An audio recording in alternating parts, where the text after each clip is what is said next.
Driving with John is coming through!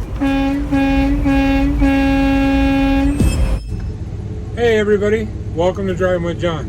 So if this is your first time here, make sure that you hit that subscribe button, you hit the thumbs up. Today we're going to talk about trucking orientations. Alright, I've been through quite a few of them over my years of driving, and they all pretty much follow the same routine. So if you've never been to an orientation, or you have and you're wondering what the next one's going to be like, see if it's any different, watch this video. It will explain from beginning to end what's going to be expected of you, what to do, how to do it, and what things you should be nervous about. I mean, honestly. So I'm going to start right from the beginning. When you are either first into trucking or leaving your job going to another trucking job, your orientation is going to be pretty straightforward, okay? You're going to talk to a recruiter. The recruiter is going to, process everything on their end, and then he's going to send you an email or talk to you on the phone and then send you an email about your travel accommodations, okay? This is important to read this email fully, because there's information on there you would not know unless you read every word of that email. So make sure you do that. Story behind that one, real quick. An orientation I went to a few years ago, in that email it said that when I landed at the airport, I was supposed to get a yellow cab to the hotel. If I'd have stopped reading right then, I would have been in a lot of trouble. But luckily I kept reading, and it said that you don't use the yellow cab at the airport. You call yellow cab, tell them what company you're with, there's a company code you give them, tell them where you're going, and they'll send a driver to the airport for you. The reason why is because they don't have an account with the company yellow cab. They have an account with a certain branch, and it might not be their branch that picks you up at the airport, so you have to call them and schedule it. So that's why. But make sure you read every word of that email. It's very important. Alright, let's move on past that. So you get on the airplane, you fly there, or could be on a Greyhound bus. It does happen. Or if you're close enough, they might even rent you a car or send you on an Uber. Either way, you're going to get to your destination city, and if you're obviously in an Uber or a rental car, you'll drive straight to the hotel. But if you're not, you're going to land at I'm going to use airport because it's easier, but if you're going on a bus, just say bus station. Same thing. So you land at the airport, you get off, you collect your bags or whatever you've got, you walk outside, you do what they told you to do, you call the yellow cab, they send somebody, you get in the yellow cab, they take you to your hotel. This is usually a day before your orientation starts. I'll give you an example. If it starts on a Monday, this is going to happen on a Sunday. If it starts on a Wednesday, it's going to happen on a Tuesday. Okay? Pretty straightforward. Nothing to be nervous about. Pretty easy, alright? You're going to get to the hotel, you're going to check in, you're going to enjoy your night. You're going to get up the next morning. By the way, make sure that you prepare and have money for dinners, because most of the time there aren't dinners. They say they supply breakfast and lunch. Reality is they have a continental breakfast at the hotel, and lunch they normally do supply. So dinner's on you. Alright, so you get to your hotel, you check in, you enjoy the night, watch some TV, whatever, get plenty of sleep. The reason why is you're going to be bored out of your mind. Alright? The first day you're going to walk in, there's going to be a pile of paperwork you need to fill out. You're going to fill out all your tax information, your insurance information, life insurance, dental insurance, all that kind of stuff. Even if they don't offer from day one, your 401k, they're going to fill it out on your very first day, and they're going to submit it, and it won't start for, some companies is 30 days, some is 60, some is 90. It just depends on the company. But nothing to be nervous about there, just normal paperwork stuff. The only thing I would warn you about in that whole scenario is to set up your direct deposit. Whether they ask for it or not, just to be safe, bring a voided check. And if you don't have a voided check, go to your bank and get a direct deposit letter from them with your routing and your account number on it. Always have one of those two. Otherwise, it's just going to be complicated and hard for you, and it's going to make the process a little bit harder. So, but make sure you remember to bring those with you. Alright, so your first day, like I said, before noon, you're going to be filling out all that paperwork. Afternoon, you're going to have lunch. They're going to buy you lunch. Afternoon, you're going to watch 10,000 videos. And I'm not trying to be sarcastic. It's going to feel like 10,000 videos in 24 hours, but it's only 3 or 4 hours. You're going to watch videos about driving, which you should already know how to do. You're going to watch videos about weather. You're going to watch videos about policies of the company. You're going to watch videos about whatever system they use to do the hours of service, or whatever system they use to do whatever they do, okay? So once you finish your first day, you're going to be tired, okay?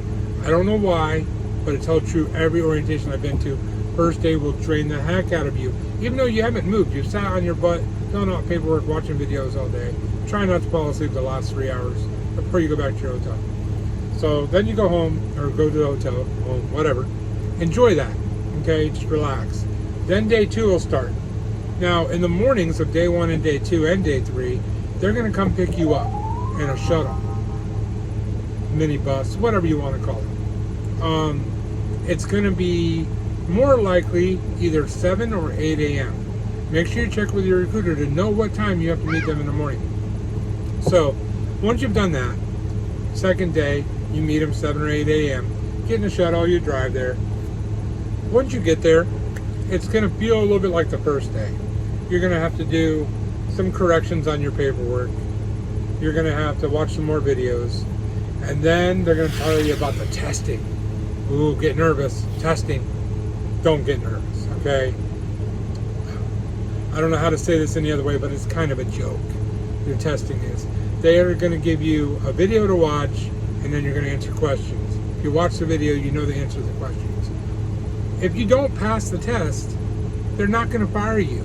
You're going to watch the video again and answer the questions again until you pass, okay? So don't get nervous. You got nothing to worry about. You're going to pass those tests. Also on day 2, once you get that, that'll be your morning pretty much. Your afternoon. Now the next part I tell you is going to either happen on the second day after 12, or on the third day first thing in the morning. Okay, they're going to take you on a driving test. Don't need to be nervous. If you're a brand new CDL driver, you pass a test with an official person next to you. You can pass this. This is not near as hard as that was. Okay, you'll be all right. If you've been driving for a long time, this is a walk in the park. No reason to be nervous at all. No reason to be scared. Okay, they're just going to make sure you stop at stop signs, take corners properly in a rig, merge and exit and enter the highway properly. Just simple things that you do every day. So there's no reason to be nervous, okay? Normally, they'll bring a clipboard and a pen.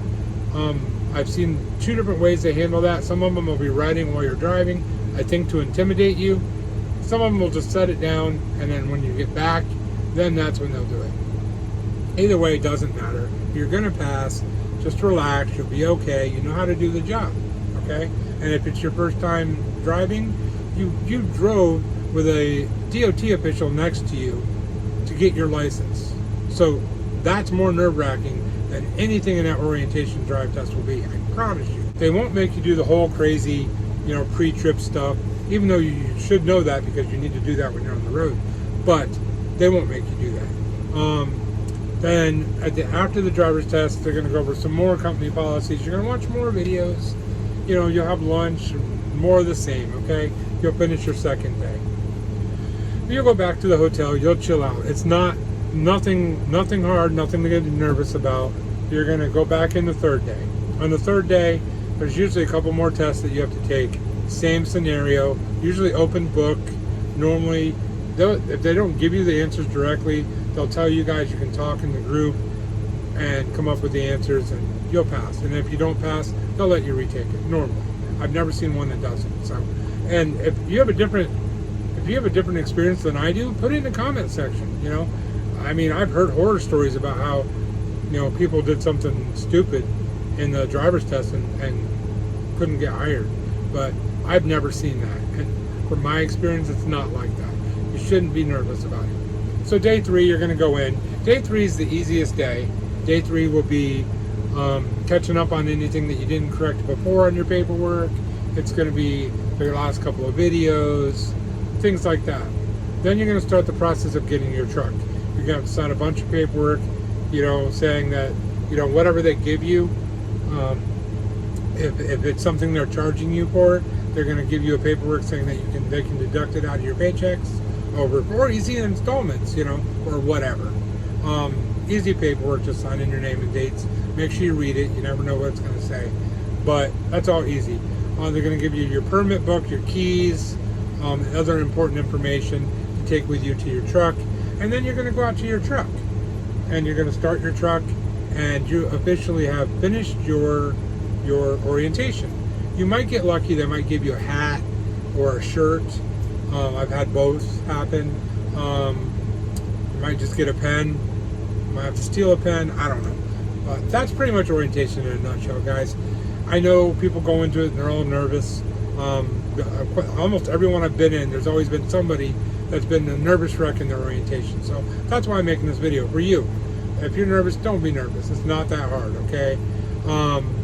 If you have any questions, or if you had different experiences than me, put them in the comment section. If I don't know the answer to your question, I'll do my best to find the answer and get you the answer.